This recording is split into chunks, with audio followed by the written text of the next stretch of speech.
Welcome to the Performance Enhancing Podcast. It's like steroids for your brain. A podcast for people looking to live life at their peak potential, chock full of real-world tools and knowledge that you can apply in your life today. By providing you with a lens into the lives, beliefs, practices, and actions of those who are already living extraordinary lives, the Performance Enhancing Podcast will help you shift your mindset or create that change in your daily rituals and habits so you can explode with success in the areas of life that are most important to you. So get ready for another dose of Performance Enhancing Podcast with SatoriPrime. Here's your host, Ilan Ferdman. Hello, everyone. Welcome back to another Performance Enhancing Podcast with your host, Ilan Ferdman. Today, I have a very, very special guest with a very unique perspective and a very, very unique story. We're going to jump right into this one, mostly because the first part of this podcast, for whatever reason, just got a little bit cut out, but we only missed about 30, 45 seconds, so it seems like it's kind of jumping into the middle of the conversation. It actually is. Our guest name today is Shannon Graham, and he has a very, very unique business model. And we're going to talk today about a story of his, of how he went from being homeless in the streets of New York City to currently charging $150,000 per client today. We're also going to touch on how to take what you know and make it who you are, which is a very cool distinction, and talk a little bit about two types of people, inventors and the gift. That was all going to be covered in part one. So enjoy part one of my interview with Shannon Graham. So you start this off when you're 15 years old.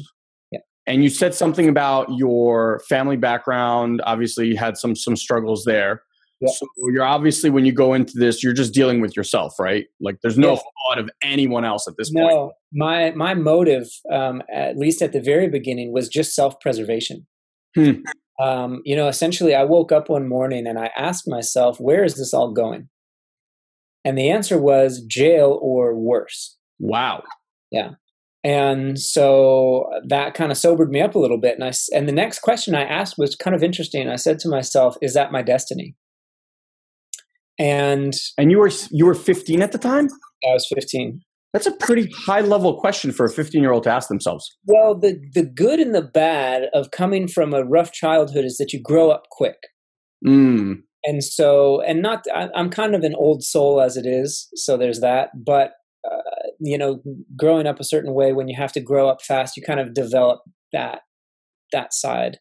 So I asked myself, is this my destiny? And the answer that I got back immediately was no. So I said, okay, what is my destiny? Wow. And I didn't know. I couldn't answer that question. But that invoked in me what I consider to be one of the greatest human emotions, which is curiosity. Made me curious. What is my destiny? And I didn't know, but I was curious enough to figure it out. So I said, okay, how can I figure out what my destiny is? And I said, well, I have to become a better person. I have to have a clearer mind. I have to change my habits in order to just figure it out. So I said, okay.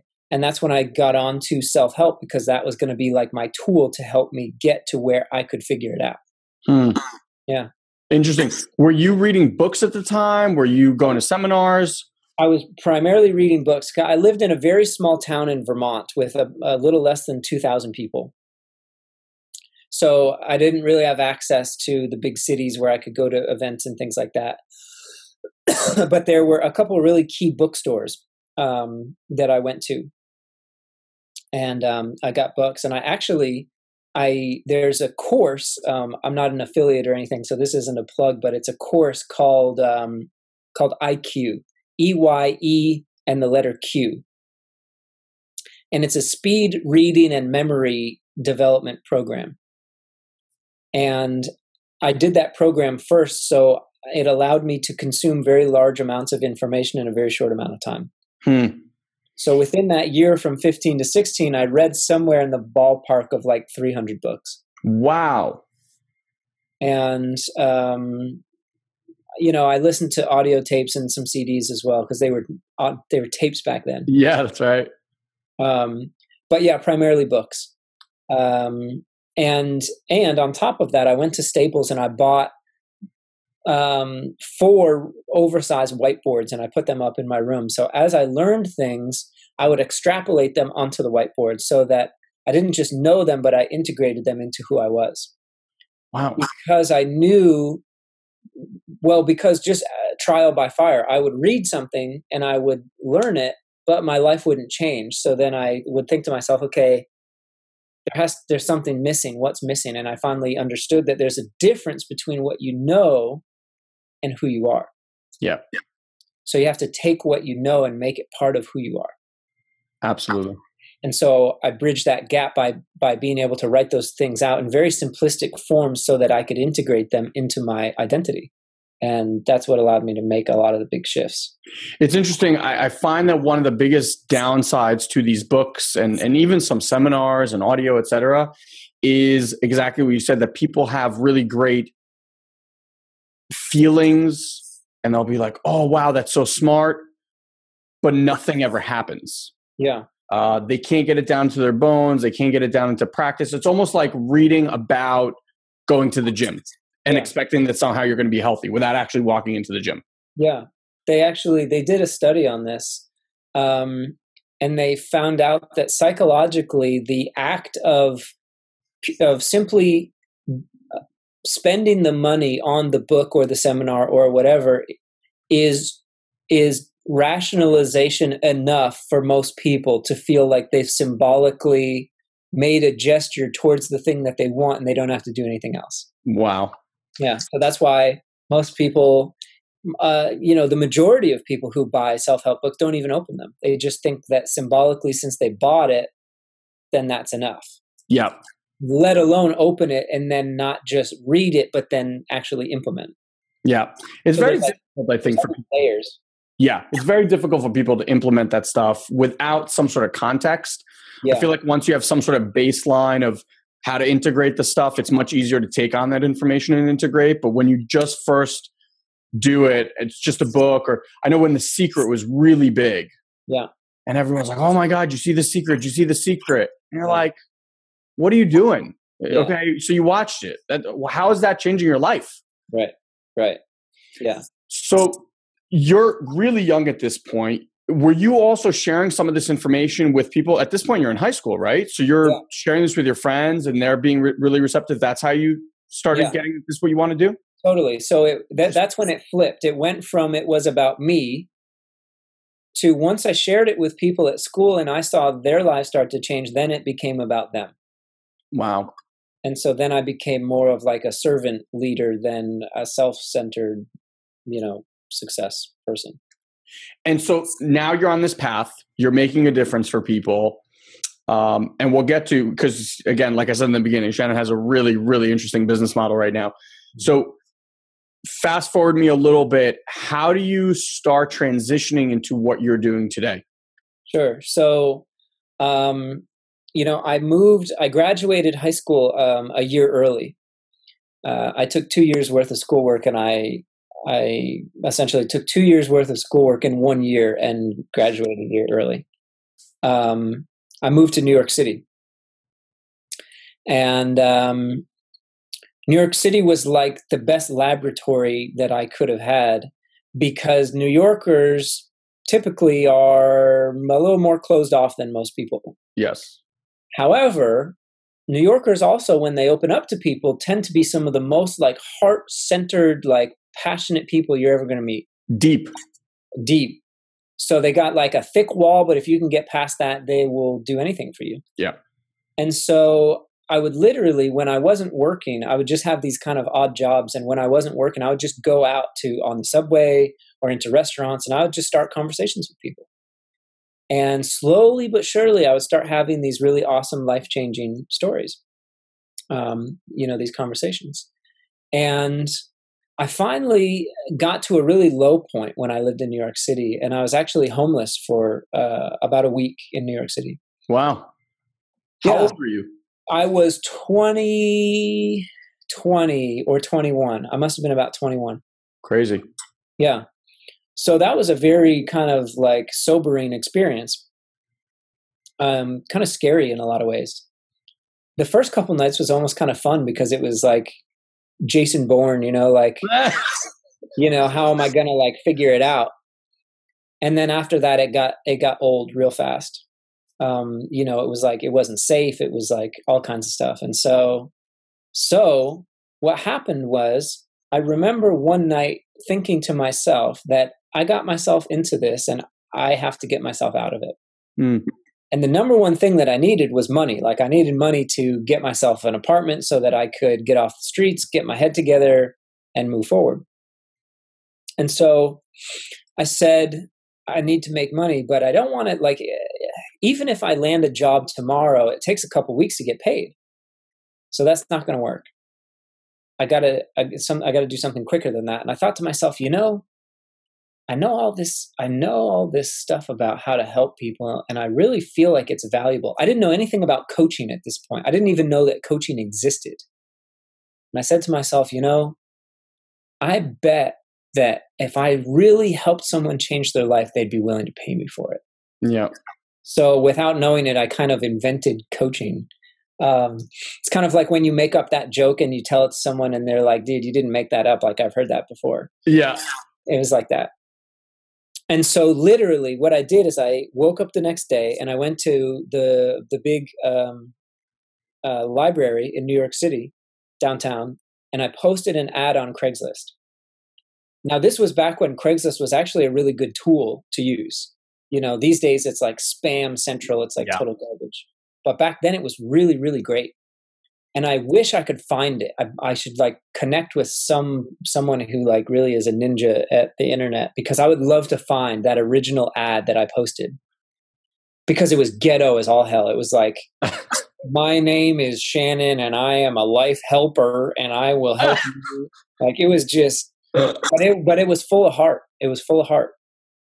And these days they say authenticity is the new currency. Well, it was true back then. I mean, it hasn't changed. So I wrote this ad and I just put it out there. And the first thing I thought was like, man, this is going to work. And then the very second thing I thought was like, man, you're an idiot. And no calls. And at the very end of the day, my cell phone rings. And in New York City, back in those days, I had a little flip phone. Yep. And if people called me and I didn't recognize the number, I didn't answer it. Just kind of how it was. And so my phone rings and I see the number and I was like, I had a little bit of that New Yorker kind of ingrained in me at that point. So here's this number that I don't know. So I'm like, hey, well, man, fuck you. But then boom, it hits me. I'm like, that's a person from the thing. Yeah. And I was like, oh, and on the very last ring, I flipped the phone. But of course, like, I have to be like Shannon Graham, I'm the guy, I should be sitting behind a mahogany desk with a $10,000 suit on. So I flip the phone and go, hello. And the guy on the other side was like classic Wall Street kind of like business guy. And he's like, yeah, so I saw your ad on the Craigslist there. I want to do a consultation. I was like, yes, of course. I'm freaking out, trying to keep my shit together. And so we set up this meeting and we set it up to meet at Starbucks, and he shows up. And for a Starbucks, it was like unusually slow. There weren't a lot of people. And he walks in the door and he looks around. Hey guys, I just want to take a quick break here and let you know about our 10-day challenge. All you have to do is head over to SatoriPrime.com/10day, the number 10 day. And in it, we give you a 10-part video series that is absolutely changing lives, and it's completely free. It's a mindset shift in what is possible for you in your life right now. So I just want to read to you what someone has just written me. And they said, what did the 10-day challenge create for me? In summary, a plan of action. A man with a goal and a plan is unstoppable. Your 10-day challenge allowed me to take all that confusion and fear of my situation and see it was a period of transition. I have a plan. I've taken action and I'm implementing. Success is just over the horizon. And that could be the case for you. So head over to SatoriPrime.com/10day, the number 10 day, and grab your 10 free videos today and create a plan of success for you. Now back to the episode. There was a couple sitting down on the couch. There was a Rasta guy, and then there was me. And he looks at all the people, and I was young, so obviously I didn't probably look like I fit the part. Luckily, I had some friends in the fashion industry, so I didn't have my like hobo clothes on, you know. But he looks around and he gets the sense that who he's looking for wasn't there. Yeah. So he starts to walk out the door. And I was like, and I remember thinking to myself, like, am I just going to let this guy walk out the door? Like, I created this. I have to seize this moment. Yeah. And his name was John. So I said, John. And he turns around and he looks me up and down. And I was young, you know, I was 21.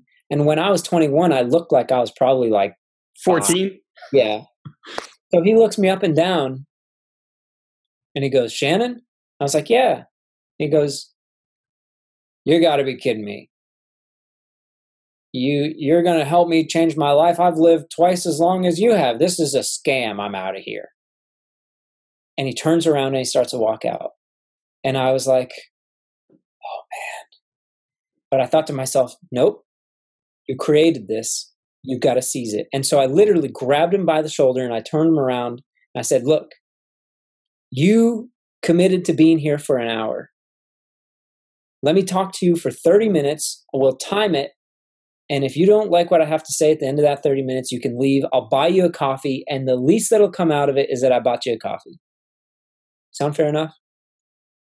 And he sits down like this, like, what do you got to say to me? Like closed off, judgmental, like, I'm just going to sip my coffee and just look at you like you're a total muppet. And I was like, oh my God. But slowly but surely, his physiology started to change and he started to open up as I started to talk to him. And sure enough, we get to the end of the conversation and he's taking notes. And at the very end, he goes, okay, kid, great. You know, I think this is really going to be good for me. How much? And you're like, I don't know. You have to understand that in my twilight mania of trying to figure out how I'm going to save my own life, I didn't stop to think about how much I was going to charge. Yeah. Didn't even think about it. But he expected an answer, right? He just expected me to know. And so I remember in like a matrix fraction of a second in my brain going, you fool. Don't stall for 1 second longer. Say anything. It doesn't matter what you say anything, but look at him and say it with like total conviction. And so still to this day, I don't know why, but with my hand, I made this like spear and I looked at him like this and I went, 100. But that's all I had the power to say. Like I couldn't qualify it. Like, what does that mean? 100 an hour, 100 a month? Like, he could have easily had me and been like, oh, 100 a month, that's not bad. That's like $25 a session. I'll take it. Like, I would have been screwed. I probably still would have been happy, but not as happy. And so, but that's all I had the guts to say is just 100. And so he looks back into his head like he's calculating and he goes, you know what? It's more than I thought it was going to be, but you know what? I think it's going to be worth it. And he grabs my arm and he pulls me outside to the ATM and he pulls out $400 and crams it into my fist. And he pats me on the back. He says, thanks, coach. I'll see you next week. And he darts off across the street. And there I am, $400 in my hand. So obviously to him, that meant $400 an hour, $100 an hour. Yeah. So I was like, that was one of the most pivotal points in my life. Because I had turned myself around. I had gotten paid for doing what I had been paid for doing what I love. And I had made more money in that 1 hour, which was collectively going to be like 4 hours, but ultimately like than I would have made in just like hours and hours and hours and hours of just working at a job. Yep. So everything changed in that moment. And I was like, this is like the way. And I was hooked after that. I left New York City shortly after that, just because I just wasn't in the frame of mind to continue to like try to do coaching and live there at the same time. Yeah. So I went back to Vermont, and I started coaching. and I was 21, and that was like the beginning of it. Brilliant. So let's just kind of give people the punchline, because and then we'll start going into what you actually coach on. Yeah. How much do you charge right now per client? $150,000. 150,000. No weird spear thing. No, you didn't do that this time? You can't see it. It's just down here. So I just want to kind of put that in perspective for people, because like I said, Shannon has a very interesting business. But think what it took you to say $100 in that moment. For a lot of people, when they hear $150K for a year of consulting, to them, that's 150 times harder than to say that 100. Yeah. But for you right now to say it, it's like, yeah, it's not even a question. Right. Brilliant. Yeah. So who do you work with now, since John was your first client? How did that end up, by the way? Well, so I left shortly after that, but we continued to talk to each other over the phone. Nice. And it was actually one of the best success stories that I've ever had, because he was absolutely miserable working on Wall Street. And he loved helping people travel. And so he became a travel agent, and it was like his dream job. Like, we're not all meant to be like multimillionaire entrepreneurs. Like, some of us just want to like be a travel agent. Yeah. And that like makes some people even more happier than being a multi-million-dollar entrepreneur. Correct. So he was just like, his relationship with his wife improved. Like, he was fulfilled. He lost a bunch of weight. Like, just everything shifted. And so it was like amazing experience. It's amazing when you find yourself. Yeah. So who are you working with now? And then I want to share the quick little story that we had in San Diego, but who are your clients now? Sure. So I kind of came up with the term visionary leaders. Essentially, they're people who have a vision for how they see the world and how they specifically see themselves impacting the world. There's a difference. There's a difference between a visionary who just sees something. It's kind of like Nostradamus. He just saw these things, but he didn't have any part in them. So a visionary can see things and then can find other people to help fulfill it. A visionary leader sees the vision and then is at the forefront of making that difference of whatever that is. And those are the people that I work with. And what do you specifically work with them on? Three things primarily. Even the greatest visionary needs help clarifying their vision. And whether that means seeing their vision further or seeing it deeper. And when you do that, it's kind of like when a father believes in their son beyond what the son believes in himself. It's very similar. It's kind of like, hey man, I see your vision, but here's what I see that it could be. You know, like, here's what I see the depth of it has the potential to be if you really want to play the game. And people just get like inspired by that. So that's part one. Part two is, well, what's the vehicle? What's the model? You know, with internet marketing and all this crazy stuff out there and all these gurus trying to tell you that you got to do webinars or you got to do podcasts or you got to do Facebook marketing. You know, there's all these different vehicles and models, but in reality, for the people that I work with, there's very few of them that actually fit their message and their vision and them as a person. And it comes from, this is the big distinction. Like, for the people listening to this, if you take nothing away from this today, other than what I'm about to say, then have it be this, which is, there's two types of people in the world. There are the people who have a gift, which is essentially like the people who invented like these things. Yeah. You know, is a gift that they brought to the world. So they're inventors, they're creators. But the second type of people are the gift. Those are people who simply by showing up change the world. Simply by being in their atmosphere, they change the world. So some of the like classic examples are, for example, like Buddha or Mother Teresa or Gandhi or Jesus, right? They didn't necessarily bring anything new to the world: compassion, patience, tolerance. That's not new, but they demonstrated it in such a powerful way that they changed the world. Pretty powerful. Yeah, brilliantly said. So when you have someone who is a gift, who has been sold the idea that they have a gift, and that they must automate and leverage the gift, they immediately dilute the gift. Okay. And it sacrifices their integrity, and it makes them feel like something's not right because it's not, because they are trying to put a square peg in a round hole.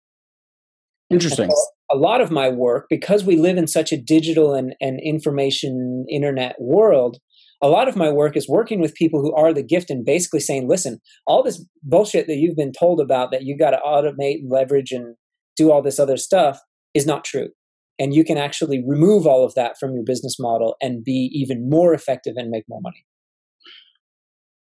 And how did those people, so when you're working with these people, how do they share that gift with the world? So just as an example, they might do something like, rather than creating an online program that people can purchase and maybe follow through with, maybe not. Let's just say, for example, that they raise their fees and they instead decide to have a small handful of people come to a live event. But not like a typical seminar where they get on stage and like preach and just kind of like talk to people. It is this intimate setting where they can really engage with people. Yeah. So, and so this leads us to another thing. This is the big myth of making a big impact. Because, for example, like we said about the books, right? Let's say that I sold 1 million copies of my book. Well, most people would look at that and say, wow, Shannon, that's really great. You made a big impact. But how many of those lives did I truly, deeply transform? Debatable. 2% maybe. 2% maybe if I'm lucky. Yeah. So did I really make a big impact? What if I took that same number of people, that 2%, and just put them in a room and I just gave them myself and I just coached them and worked with them to the highest level and blew them out of the water and let the other 98% of people just not have to even have the buyer's remorse of like someday feeling like, wow, I've bought all this shit and never did anything with it, right? So what if I just cut those people out of the equation? That's what the focus is. So the question I guess I would have is, how would those even 2% ever find out about you, know about you, ever hear about your name? Great question. In my world, there's a bunch of ways to answer that question if I was someone else, but if I'm me, then there's 2 ways to answer that question. The first way to answer that question is this. We'll play a little game. What is the most powerful time-tested marketing strategy in the world? Cliffhanger. Yeah, we're going to wait till part 2 to answer what is the most powerful marketing strategy on earth. Give you a couple of days to maybe think about it here a little bit. But hopefully you started to see from Shannon's experience and what he's gone through, very unique experience, obviously, but starting to look at what is possible when you start thinking at that level. Make sure you come back for part 2, because in part 2, we start talking a little bit more about his perspective on business, life, and what he works on with his clients. So make sure you come and check out part 2. And until we speak again, my friends, have an amazing, amazing day. Thank you for joining us on this week's Performance Enhancing Podcast. We've taken this pep talk and created a custom action guide so you know exactly what action steps to take now to grow your business. Just head over to SatoriPrime.com/podcast and download it for free. Also, please leave a comment and rate this podcast on iTunes. It'll help us get the word out. Thanks for listening. Now, go and implement. We'll see you next time. Did you run through doors till you hit the floor? Did you read my eyes and my aching thoughts? Did you walk through walls till you had to grow?